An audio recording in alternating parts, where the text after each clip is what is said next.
habitan en nuestras pesadillas desde tiempos inmemoriales. En Estados Unidos, ese mal sueño podría hacerse realidad. ¡Oh, acaba de morderme! La familiar serpiente de cascabel se convierte en una asesina aún más letal. El médico miró a mi padre y dijo, durante las próximas 13 horas ni siquiera sabremos si vivirá. Es la criatura venenosa más pequeña del mundo. Muchos de nosotros probablemente ni tan solo sabemos que es mortífera. La parálisis por garrapata amenaza la vida de Brandy Lemp, de 7 años. Yo supe, al igual que los médicos, que se trataba de esta enfermedad. ¿Quién podría imaginar que una pequeña garrapata podía hacer eso a tu niño?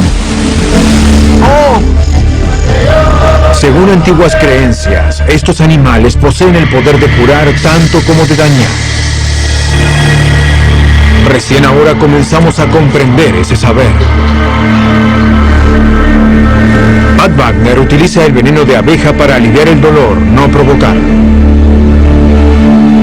De no haber encontrado la terapia con veneno de abeja, estaría muerta.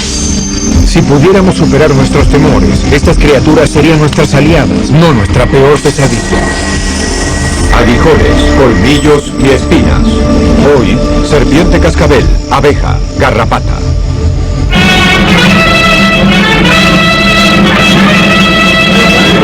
Desde su nacimiento como nación hasta su expansión hacia el oeste, la serpiente de cascabel ha sido un símbolo perdurable de la historia y del folclore estadounidenses. Durante la época colonial pusieron una cascabel en una bandera que decía "No me pisotee". Por eso pienso que fue un símbolo de la fuerte independencia que sentían muchos estadounidenses. Esta es la cascabel llanera. Puede ser la serpiente más importante desde el punto de vista médico en Estados Unidos, especialmente en California, porque su veneno es muy tóxico. Posee una neurotoxina muy peligrosa. La cascabel llanera combina las mortíferas neurotoxinas con el sistema de envenenamiento más efectivo de cualquier serpiente en el mundo. Las serpientes de cascabel poseen 2 glándulas venenosas en la parte posterior de su mandíbula superior. Unos conductos las conectan a los colmillos filosos como agujas. Los colmillos pueden girar a una posición horizontal cuando no se utilizan. Esto les permite crecer hasta alcanzar 5 centímetros. Al atacar, los colmillos se colocan casi en posición vertical. Al igual que otro poderoso depredador, el tiburón, las serpientes de cascabel tienen colmillos de reemplazo en su mandíbula superior. Las serpientes de cascabel producen colmillos de reemplazo que se colocan en posición al perder uno. En realidad, hemos observado veneno fluyendo de 3 colmillos. El sistema de envenenamiento de la serpiente de cascabel es muy letal y aún es peligroso durante varias horas después de que el animal ha muerto. El sistema nervioso de una serpiente continúa en funcionamiento a pesar de haber sido decapitada. El cerebro aún funciona. No muere sino hasta después de 30 minutos o más, y por eso conserva todos sus reflejos. Aún es capaz de percibir y de responder a un estímulo, y es capaz de realizar una mordedura muy peligrosa. Un estudio estima que de las 8,000 personas que son mordidas por una serpiente de cascabel cada año en Estados Unidos, casi 1 de cada 5 son mordidas por animales muertos. En un caso, incluso, una serpiente de cascabel congelada infligió una mordedura seria.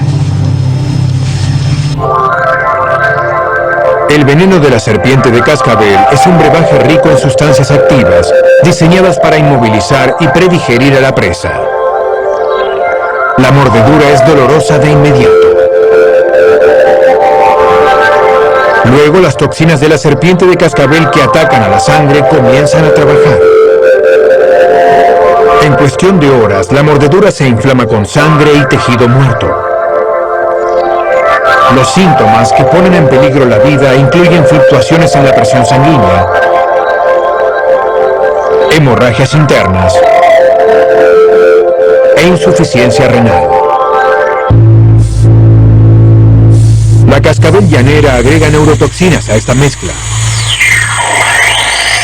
Estas afectan la respiración y otras funciones importantes del sistema nervioso. Vi muchas mordeduras de serpientes de cascabel. Muchas veces es solo una herida y todos mejoran, pero he visto un par de casos recientemente en los cuales me preocupó que el paciente pudiera morir. Esta es una cascabel. A Sean Bush le agradan todos los animales venenosos. Y es muy venenosa. Él es también uno de los pocos especialistas en Estados Unidos en envenenamiento. Una cantidad de casos recientes de supuestas serpientes hemotóxicas que presentaron síntomas neurotóxicos poniendo en peligro la vida han llevado a Sean a una sorprendente conclusión. Existe evidencia de que el veneno de la serpiente de cascabel es más tóxico. Pero durante qué periodo no está claro. Nadie sabe por qué las serpientes de cascabel pueden estar volviéndose más neurotóxicas. Podría tratarse de una carrera armamentista de la evolución entre la cascabel y su presa. La presa desarrolla una resistencia y por eso las serpientes deben desarrollar un veneno más potente para evitar que la presa escape. Es posible también que nosotros seamos los agentes del cambio. Las tropas de Estados Unidos se despliegan nuevamente, pero hoy los enemigos no son los comunistas, sino las serpientes de cascabel. Décadas de cacería podrían estar influyendo sobre la mezcla de toxinas en las poblaciones de serpientes. Cualquiera sea la causa, la cambiante toxicidad del veneno de la serpiente de cascabel está provocando dramáticas consecuencias a las víctimas. Alguien fue mordido por una llanera o una cascabel neurotóxica del Pacífico Sur y en realidad no responde al antídoto que estamos utilizando. Las serpientes de cascabel solo se encuentran en las Américas. Casi todos los estados de la Unión tienen al menos una especie. Solo en Arizona existen 11 variedades. La neurotóxica cascabel llanera habita desde el sur de California hasta Texas. Creo que era agosto de 1997, la misma noche en que la princesa Diana murió en un accidente automovilístico. No recuerdo mucho porque perdía la conciencia por momentos. La vaga memoria de Justin Clough es el resultado de la mordedura de una serpiente de cascabel neurotóxica. Temprano esa mañana, él y unos amigos estaban cazando en el desierto al sudoeste de Phoenix, Arizona. Mientras caminábamos por allí, yo estaba a la derecha, Scott a la izquierda, Freddy y Daniel caminaban en el centro. Scott vio una serpiente y nos colocamos como en abanico alrededor de ella para observarla de cerca. Una serpiente. ¿Dónde? Allí, creo. ¿Dónde está? ¿Dónde está Scott? Aquí. Scott disparó y mató a la serpiente. Me acerqué y yacía aquí moviéndose, por lo cual debía tener cuidado y coloqué mi bota sobre ella. Saqué mi navaja, luego me acerqué y le corté la cabeza. Desde niño, Justin había sido advertido sobre lo mortíferas que pueden ser las serpientes de cascabel. Los indios aquí creían que ellas eran espíritus malvados. Podías matarlas durante la mañana, pero no morían. Sus espíritus partían cuando el sol se ocultaba. ¡Hey, mírenla! Está abriendo su boca. Justin toma la cabeza decapitada. Quiere colocarla dentro de un hormiguero o debajo de una roca donde no pueda causar daño. ¡Hey, vean! Dejemos que la atrapen las hormigas. Y mientras hablaba, la solté sin prestar mucha atención y sentí un pequeño pinchazo sobre mi mano. ¡Oh, me mordió! No puede ser. Sí, puede ser. De alguna forma, la cabeza decapitada se retorció entre sus dedos y clavó un colmillo en su nudillo. Solo es un rasguño. Sí, iré a casa y me colocaré un poco de hielo. ¿Estás seguro? Sentí como una aguja en mi dedo y a los 30 segundos o un minuto comencé a sentir el ardor y la inflamación. Podía sentir todo eso, mi tejido se inflamaba y básicamente creo que se trataba de una enzima digestiva y el veneno estaba literalmente digiriendo mi tejido. Podía sentirlo y dolía. Sí, puedo sentir la inflamación y como que algo se arrastra. Dentro de la mano de Justin, las poderosas toxinas comenzaron a trabajar. Yo no estoy enfermo. ¿Quieres agua o alguna otra cosa? Algunas afectan a los glóbulos rojos y los hacen explotar. También destruyen las proteínas que constituyen el tejido vivo. Los componentes de la sangre que normalmente forman los coágulos han sido eliminados. El dedo de Justin pronto será poco más que un brebaje rico en proteínas. Si comienza a doler, habrá que llevarte de inmediato. Veremos qué sucede. Es solo una mordedura de serpiente. A pesar de la sensación de estar siendo digerido, Justin decide que no es nada serio. Después de todo, ¿cuán mortífera puede ser una serpiente muerta? Será un error de cálculo que cambiará su vida. Pasaron otros 45 minutos. Justin no estaba preocupado aún, pero la mordedura seguía rondando en la mente de su mejor amigo. Justin, debemos llevarte para que te revisen. Mi amigo Scott dijo, no, al menos vayamos al hospital en Queen Creek para que te revisen. La estación de bomberos más cercana estaba a 16 kilómetros.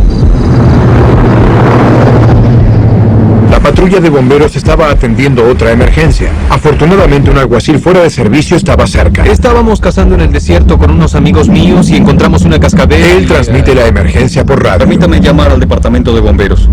Adam 121. Tengo una víctima de mordedura de serpiente. Estamos en la carretera 55. Cuando los paramédicos llegaron, Justin llevaba el veneno de la cascabel en su cuerpo desde hacía casi 2 horas. ¿Qué sucedió? Estábamos en el desierto. Su único síntoma era la inflamación en su mano y se quejaba de un leve dolor en el dedo que había sido el mordido por la serpiente. Mi primo dijo que creyó ver el colmillo introducirse en mi dedo. ¿Sí? Para el paramédico Eric Dendinger, este era su primer caso. Sí, fue decapitada. ¿Decapitada? Sí. Nunca había tratado una mordedura de serpiente de cascabel antes, menos aún la mordedura de una serpiente muerta. 128/92. El hecho de haber sido envenenado luego de haber matado a la serpiente de cascabel convertía este caso en inusual y único. Justin aún no sabía de qué se trataba todo esto. Se sentía bien, pero Eric sabía que toda mordedura de serpiente era potencialmente mortífera. Fue una sabia decisión. Estamos trasladando a un hombre de 23 años. En el camino, Justin comenzó a mostrar signos de que su caso no sería uno de rutina. Yo controlaba la inflamación en la mano, marcando con un bolígrafo sobre su muñeca el lugar donde se había detenido la inflamación. Y cuando ya estábamos llegando al hospital, se había extendido más sobre su brazo.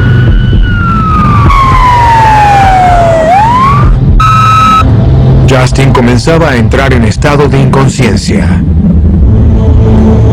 Las pruebas de sangre mostraron otros signos preocupantes. Su sangre era poco espesa, se teme que empeore y cualquier accidente menor, una caída y un golpe sobre tu cabeza pueden tener graves consecuencias. Por eso queríamos suministrarle algo de antídoto para revertir esos efectos. El antídoto contiene anticuerpos que afectan y destruyen las toxinas de la serpiente. Desafortunadamente, la mayoría de los antídotos de las serpientes de cascabel se producen utilizando el veneno de una pequeña variedad de serpientes hemotóxicas. Debería solucionar los problemas de coagulación de Justin, pero no sería efectivo contra las poderosas neurotoxinas que circulaban a través de su cuerpo.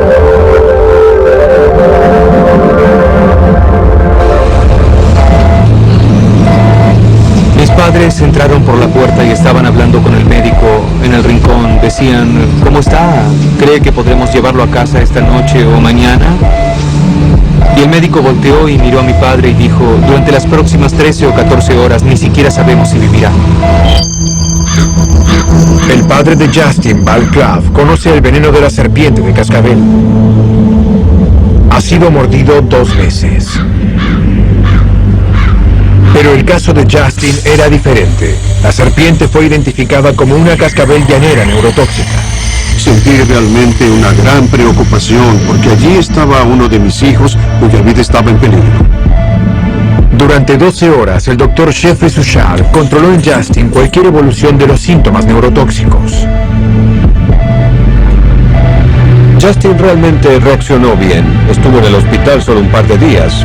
Las anormalidades del factor sanguíneo se normalizaron y la inflamación se detuvo y comenzó a revertirse. Sin embargo, El extremo de su dedo aún estaba muy oscuro y desarrolló lo que se denomina hemorragia externa, que son ampollas con sangre. Si Justin hubiese buscado ayuda médica con más celeridad, el daño de su dedo podría haber sido menor. El dolor, intentaré describirlo. Es como si tomaras una antorcha de butano y colocaras tu dedo allí y lo dejaras durante 3 semanas. Eso fue lo que sentí. Durante los meses siguientes, Justin fue sometido a 4 operaciones, a un frustrado injerto cutáneo y a un tratamiento con oxígeno hiperbárico. El daño causado por la toxina era muy grande. Justin se enfrentaba a una decisión angustiosa. Al final dijeron, podemos intentar un injerto cutáneo y si no funciona tendremos que amputar, o podemos amputar ahora y no tendremos que esperar tanto tiempo. El incidente de Justin con la cascabel llanera le dejó algunos recuerdos. Perdí mi dedo, pero me quedó esta cabeza de serpiente que vale unos $30,000 en gastos de hospital y tengo una perspectiva diferente de la vida. Justin tuvo la suerte de evitar la completa variedad de síntomas neurotóxicos. Ahora esa incertidumbre sobre la mordedura de serpientes se está aclarando por medio de un revolucionario tratamiento. Hay un nuevo antídoto que se está desarrollando utilizando todas las serpientes de los Estados Unidos. Es decir, cascabel llanera, boca de algodón y de la cascabel diamantada del este y del oeste. El nuevo antídoto llamado Crofab es más efectivo porque se produce utilizando una gran variedad de serpientes de cascabel, incluyendo las especies neurotóxicas. Es también menos probable que desencadene reacciones alérgicas que pongan en peligro la vida. Con el nuevo producto esperamos que la incidencia de reacciones severas que ponen en peligro la vida sea menor al 1%. Esto es un gran progreso en materia de seguridad.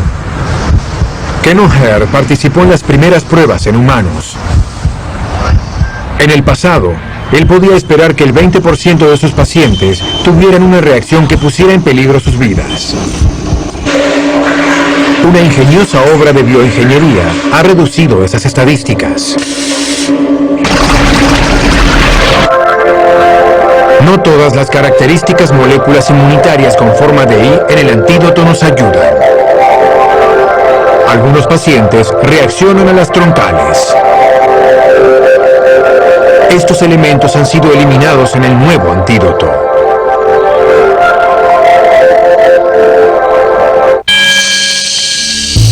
Será un descubrimiento oportuno si este legendario símbolo estadounidense se está volviendo más letal que nunca. Los expertos describen el ataque como extraño. Ahora intentarán descubrir qué impulsó a las abejas a hacerlo. La sorprendente historia se dio a conocer antes de las noticias que se transmiten durante las horas de máxima audiencia. Los médicos temen que desarrolle una severa reacción alérgica a los aguijones de las abejas. Como salido de una película de terror, una madre muerta Luego de ser picada, y su pequeña hija atacada estuvo a punto de morir. por un enjambre de El abejas. hogar, propiedad de la madre de Mariana, estaba desierto hoy. Por extraño que parezca, la tragedia se extiende en los suburbios de la ciudad de Sydney. El gen de la abeja africana no había llegado a Australia aún. Entonces, ¿qué convirtió a estas abejas melíferas comunes en bribonas asesinas? Encomiendan al inspector apícola Rob Bowman encontrar una respuesta. Existen 8 colmenas, probablemente un poco más de lo que recomendamos en un área suburbana, pero no habíamos recibido ninguna queja acerca de ellas. Rob trabaja para el Departamento de Agricultura, inspecciona y trata las abejas que causan problemas. Él sabe que la abeja melífera europea es uno de los animales venenosos más peligrosos sobre la Tierra. Cada año en Estados Unidos matan a unas 120 personas.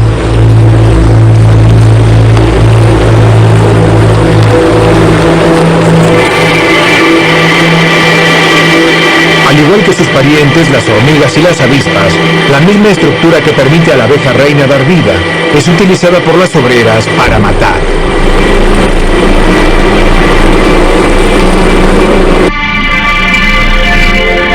El aguijón es un ovipostor modificado. En la abeja reina, este produce la larva. Un aguijón salvajemente mordaz está conectado a una bolsa muscular que contiene veneno.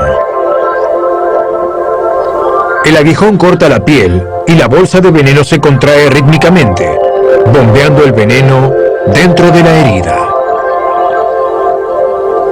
Cuando la abeja se suelta, tanto la bolsa de veneno como el aguijón permanecen en la piel.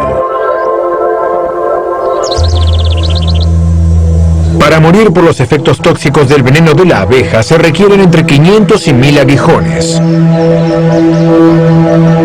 Un solo aguijón produce poco más que una reacción local. Las toxinas destruyen el tejido, dejando una cantidad de células de la piel muertas. Ocasionalmente el veneno causa una reacción alérgica local con dolor e inflamación. La mayoría de las muertes son el resultado de la agresiva respuesta de nuestros cuerpos hacia las pequeñas proteínas del veneno. El proceso se denomina choque anafiláctico. Por razones aún no esclarecidas por la ciencia moderna, el cuerpo humano puede volverse sensible a una pequeña cantidad de proteínas del veneno de la abeja.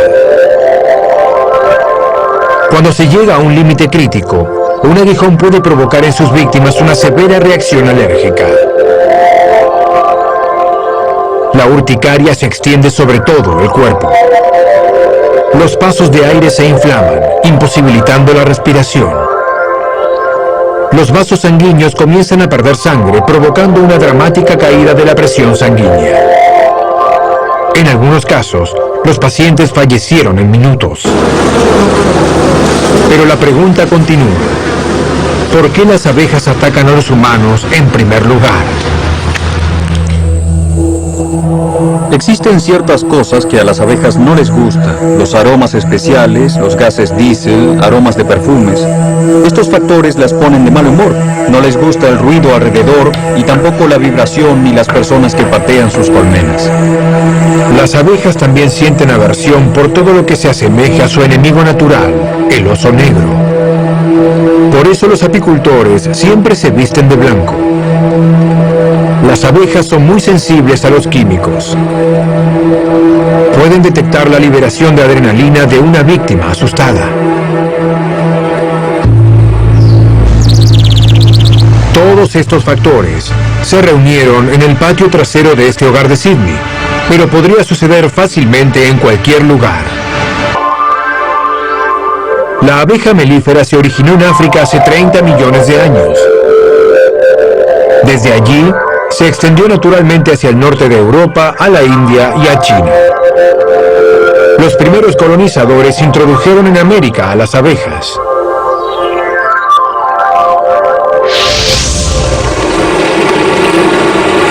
Los días eran cálidos, por lo cual había muchas abejas merodeando al frente de cada colmena. Y con sus alas hacían circular el aire hacia el interior de la colmena para mantenerla fresca. Rob cree que aquella fatídica tarde pudo haber comenzado como cualquier otra. Mariana, de 38 años, estaba en el patio trasero jugando con la pequeña Natalia. ¿Ves al conejito? Las abejas pertenecían a su madre, quien era apicultora. Es para Mika. Busca a Mika. Allí está. Tal vez la pequeña se acercó a las abejas.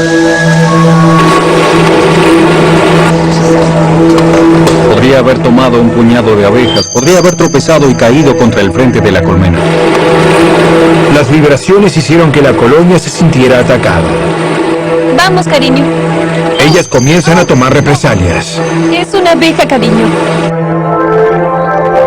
Casi la mitad del veneno de la abeja está constituido por una proteína llamada melitina. Esta mata a las células perforándolas. También puede provocar una dramática caída de la presión sanguínea. Los síntomas inmediatos pueden incluir náuseas y vómitos. El cuerpo de Mariana estaba ahora emitiendo la hormona, adrenalina, atrayendo más a las abejas a su blanco. El pánico y el movimiento de los brazos enfurecieron aún más a la colmena. Al darse cuenta de que la situación rápidamente estaba fuera de su control, Mariana levantó a su hija que gritaba y se dirigió a la seguridad de su hogar. ¡Oh, Dios mío! Mariana fue una del 1% de personas para quienes un simple aguijón resultó ser fatal.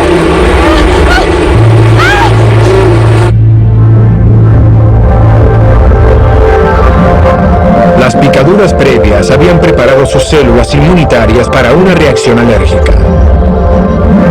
Ahora estaban liberando un químico llamado histamina. Este estaba obstaculizando el ingreso de aire, dilatando sus arterias, lo cual provocó una dramática caída de la presión sanguínea. ¡Ayúdeme! ¡Ayuda! Andrew, de 12 años, estaba regresando a casa de la escuela.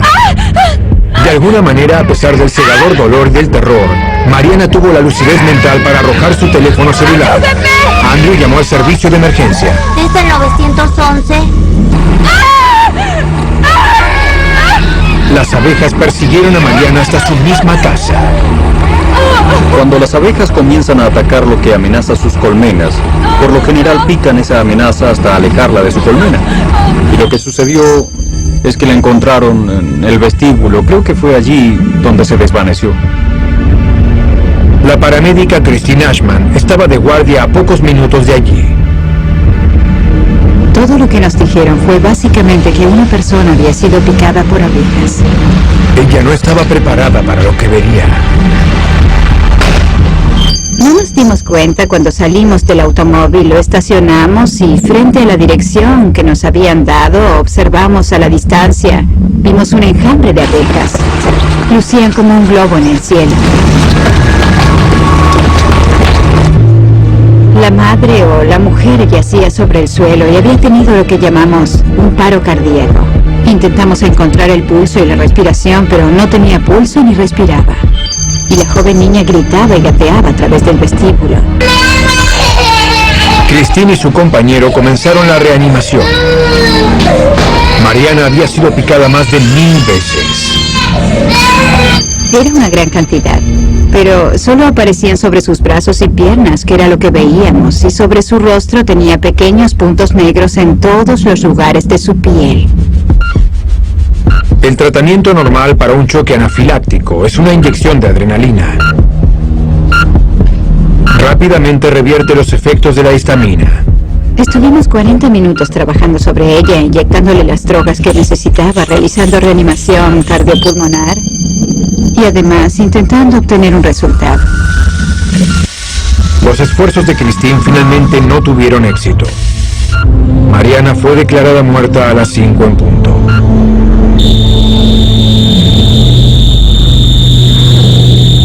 Toda la atención se centraba ahora en la difícil situación de Natalia. La observé bien. Tenía probablemente entre 200 y 300 picaduras y muchas aún tenían los aguijones. Habían pasado 2 horas desde el ataque. La doctora Sue Winter y los helicópteros de rescate de la NRMA fueron llamados para evacuar a la niña. Aunque le habían picado 200 veces y tenía un dolor increíble, parecía haber evitado el destino de su madre.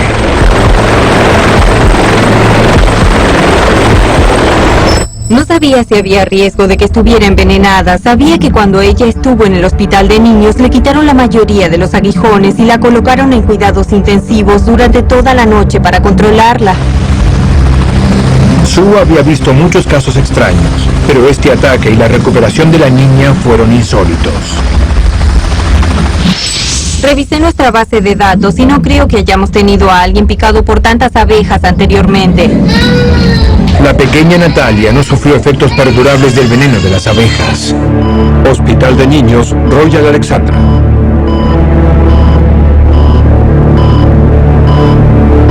Deberíamos tener cuidado con ellas y respetarlas, pero no debemos temerles. Rob Bowman debía determinar el futuro de las colonias asesinas. Esas abejas en especial ahora están trabajando para la industria. Están ubicadas en nuestra estación de cuarentena.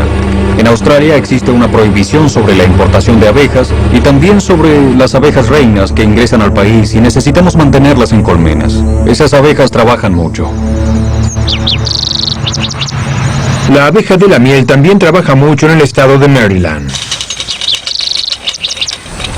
Aquí el dolor de un aguijón estaba disminuyendo el sufrimiento, no provocándolo. La apiterapia es el uso medicinal de los productos de las abejas. No duele tanto. La miel, la cera, el polen y la jalea real. Pero especialmente el veneno.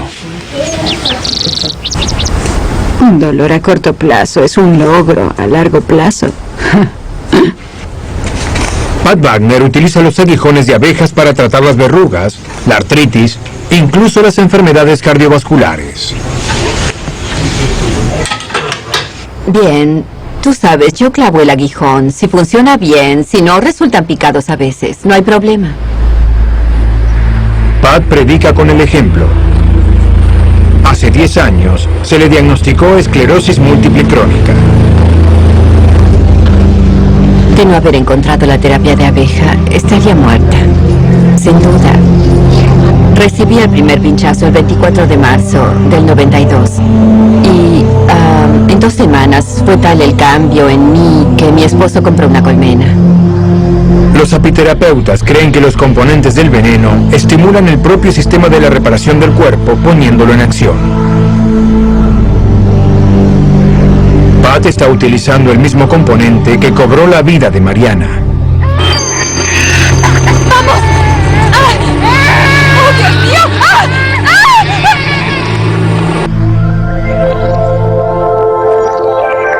La melitina es normalmente asociada con el dolor, el escozor y la inflamación que provoca un aguijón.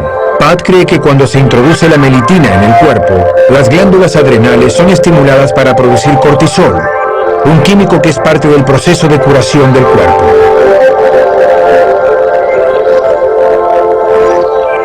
La reacción de la histamina al aguijón impulsa la liberación de otros químicos desensibilizantes de la curación y del dolor, incluyendo los neurotransmisores como la dopamina. Bien, el primer aguijón de la abeja afecta a las glándulas adrenales activándolas. Estas constituyen tu sistema interno de curación y luego penetra en las glándulas pituitarias y endócrinas, en todas tus glándulas, en tu sistema muscular, en tus huesos, en tu sangre, en todo tu sistema. La apiterapia no está aprobada por la Administración Nacional de Alimentos y Drogas, pero eso no detiene a los cientos de personas que llaman a la puerta de Pat. Porque me administraron medicinas para el dolor, pero no dan resultado. Para personas como Nancy Deeb, que padecen fibromialgia, una enfermedad de los vasos sanguíneos mayores, ningún tratamiento médico convencional ha dado resultado. Durante 24 años no pude recostarme sobre mi lado izquierdo. Desde que me trató, puedo hacerlo. ¿La abeja picará o no, como hizo antes? Por supuesto, Pat tiene un equipo de tratamiento para la alergia a su alcance por si acaso. Hasta hoy, ninguno de sus 17,000 pacientes ha sufrido ningún efecto adverso.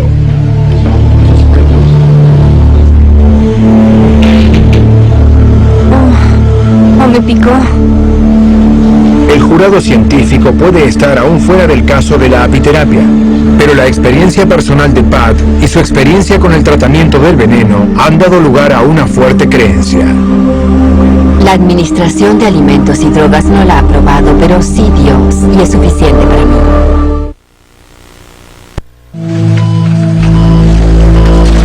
Brandy, te daremos unas medicinas que te ayudarán a dormir. La vida de Brandy Lemke estaba en peligro. Su atacante fue una criatura que la mayoría de nosotros no creería que es venenosa. Este animal es tan pequeño que a menudo no se lo tiene en cuenta, pero produce una tasa de mortalidad en niños más alta que cualquier serpiente de cascabel. La bibliografía médica cita alrededor de un 10 a un 20% de mortalidad, especialmente en niños. El Dr. Michael Phelps conoce a este asesino inusual como la garrapata de perro común. Sus toxinas provocan una lenta parálisis y, si no es tratada, la muerte. En solo 3 segundos, una garrapata puede penetrar la piel, utilizando los pequeños dientes en el extremo de las partes de su boca o hipostomas. La garrapata de perro se mantiene en su lugar utilizando un adhesivo rico en proteínas. Las toxinas se producen en un par de glándulas salivares. Estas son inyectadas a través del hipostoma mientras se alimenta de sangre. La muerte por garrapatas no es un problema únicamente en Norteamérica. En Australia, la asesina es la garrapata australiana de la parálisis. Pero no importa dónde se encuentren, las garrapatas son los únicos animales venenosos que te persiguen. Contrario a la creencia popular, estos animales no caen de los árboles. Casi nunca dejan la tibia y húmeda maleza. Tienen unos pequeños órganos sensoriales llamados órganos de Haller sobre sus patas anteriores. Los mueven y detectan todo tipo de aromas que provienen de los humanos o similares. Bernie Stone estaba colocando una simple pero efectiva trampa para garrapatas. Todas las criaturas de sangre caliente emiten un gas incoloro e inodoro, el dióxido de carbono. En este caso, Bernie hizo trampa y utilizó hielo seco o dióxido de carbono congelado. Para los órganos de Haller de las garrapatas, es una invitación abierta a cenar. Desde una distancia de quizás 9 metros pueden alojarse en un animal. Una vez que están sobre nuestro cuerpo, los órganos de Haller detectan el calor de la sangre que fluye debajo de la piel. La toxina de la garrapata interrumpe las señales nerviosas. El síntoma principal es la parálisis que se eleva. Comienza con una sensación de adormecimiento en los miembros inferiores. Cuando la concentración de toxina se incrementa, la parálisis se extiende hacia los miembros superiores, el cuello y el rostro. Finalmente, los músculos que controlan la respiración se detienen. En Estados Unidos, quitar a la especie de Dermacentor da lugar a una veloz mejoría de las funciones neurológicas y una total recuperación en 2 días. Desafortunadamente, en Australia ese no es el caso. Pareciera que quitar físicamente a la garrapata empeora los síntomas. Las víctimas de la garrapata australiana de la parálisis pueden morir aún después de haber retirado al animal. Antes de 1950 se sucedían 40, incluso hasta 50 muertes de humanos en Australia, y no todos eran niños. Desde entonces, la situación ha mejorado. Pero es difícil determinar las cantidades exactas de víctimas de parálisis porque los síntomas son a menudo confundidos con otras condiciones. Desearía saber cuántos casos ocurrieron. Creo que muchos casos de parálisis por garrapata son mal interpretados como un virus, una infección, una meningitis, una encefalitis o el síndrome Guillain-Barré. Y las garrapatas no son descubiertas y el diagnóstico no se lleva a cabo. La parálisis por garrapatas es más común en primavera y al comienzo del verano. Se han registrado muertes en todos los continentes excepto en la Antártida. Los lugares más afectados incluyen la costa este de Australia, el noroeste del Pacífico y el sudeste de Estados Unidos. La evidencia reciente sugiere que en un planeta en proceso de calentamiento, las zonas de las garrapatas de la parálisis pueden extenderse. Hey, Duquesa, ¿quieres caminar? Para Brandy Lemke, de 9 años, existen pocas cosas que disfrute más que una visita a la casa de su abuela cerca de Augusta, Georgia. La atracción principal es Duquesa, un pastor alemán. ¡Vamos! Duquesa se recuesta con ella. Ella coloca su cabeza sobre Duquesa y se recuestan juntas. Son muy buenas amigas. La madre de Brandy, Wendy Ellis, pronto descubriría que esta confianza y este afecto pondrían en peligro la vida de su hija.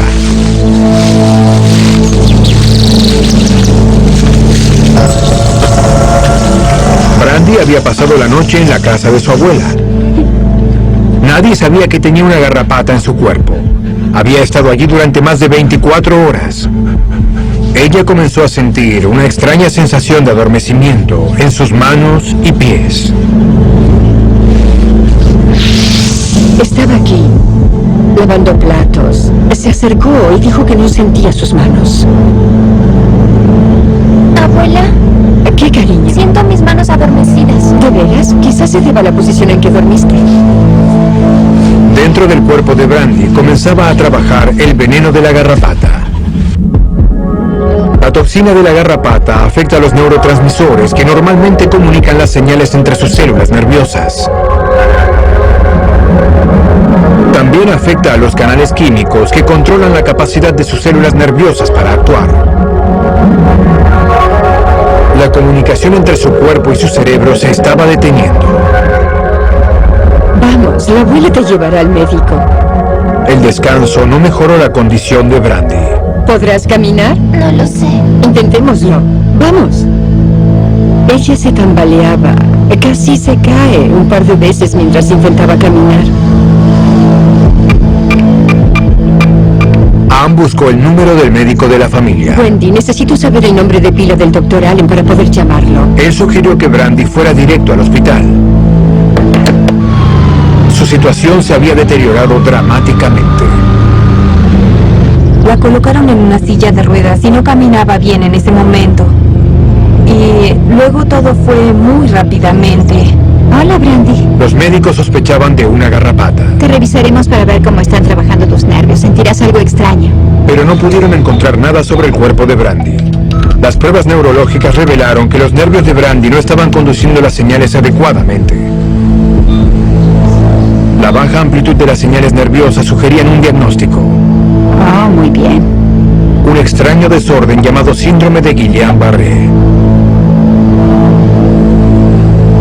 Los pacientes con síndrome de Guillain-Barré experimentan la misma parálisis progresiva que Brandy.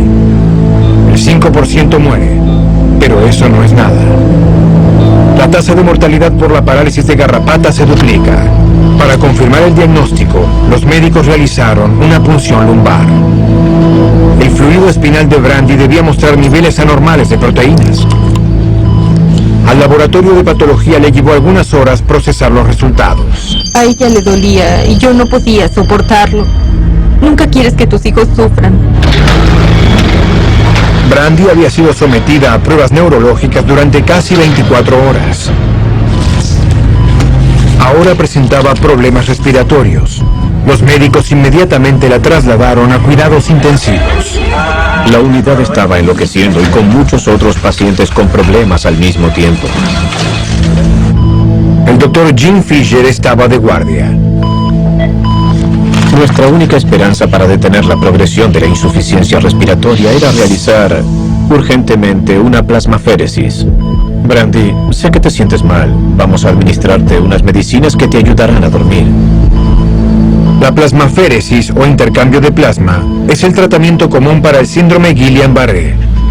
El paciente es sedado para colocarle un catéter en una arteria en la pierna. Se elimina el plasma sanguíneo que contiene toxinas peligrosas y se reemplaza por la provisión fresca de un donante.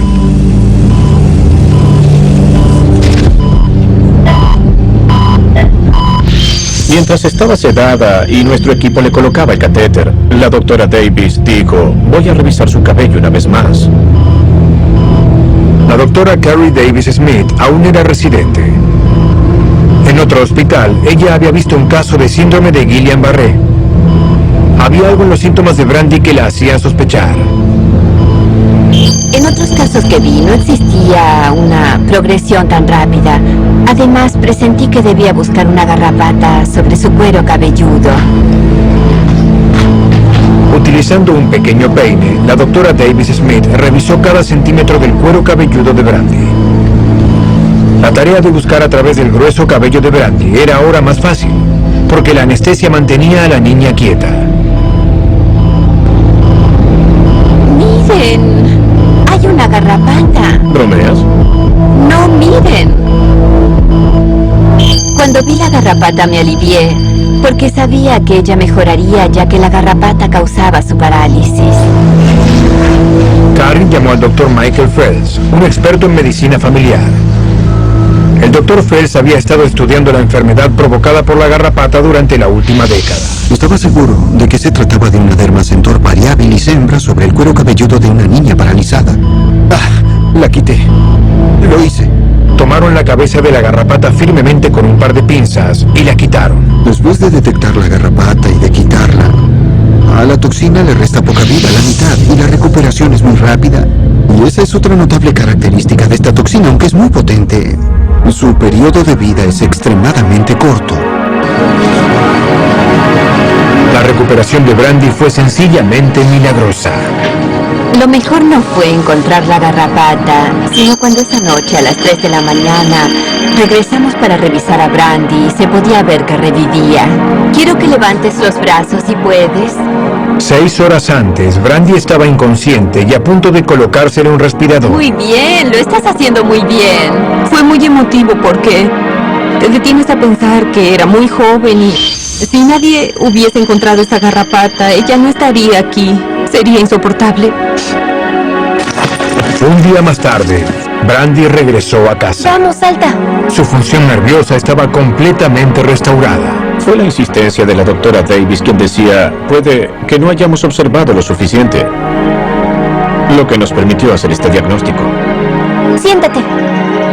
Es realmente gracioso con toda la tecnología de lujo que tenemos y que utilizábamos para mantener a Brandy con vida. Fue un peine el que nos permitió realizar el diagnóstico definitivo. Muy bien, duquesa, muy bien.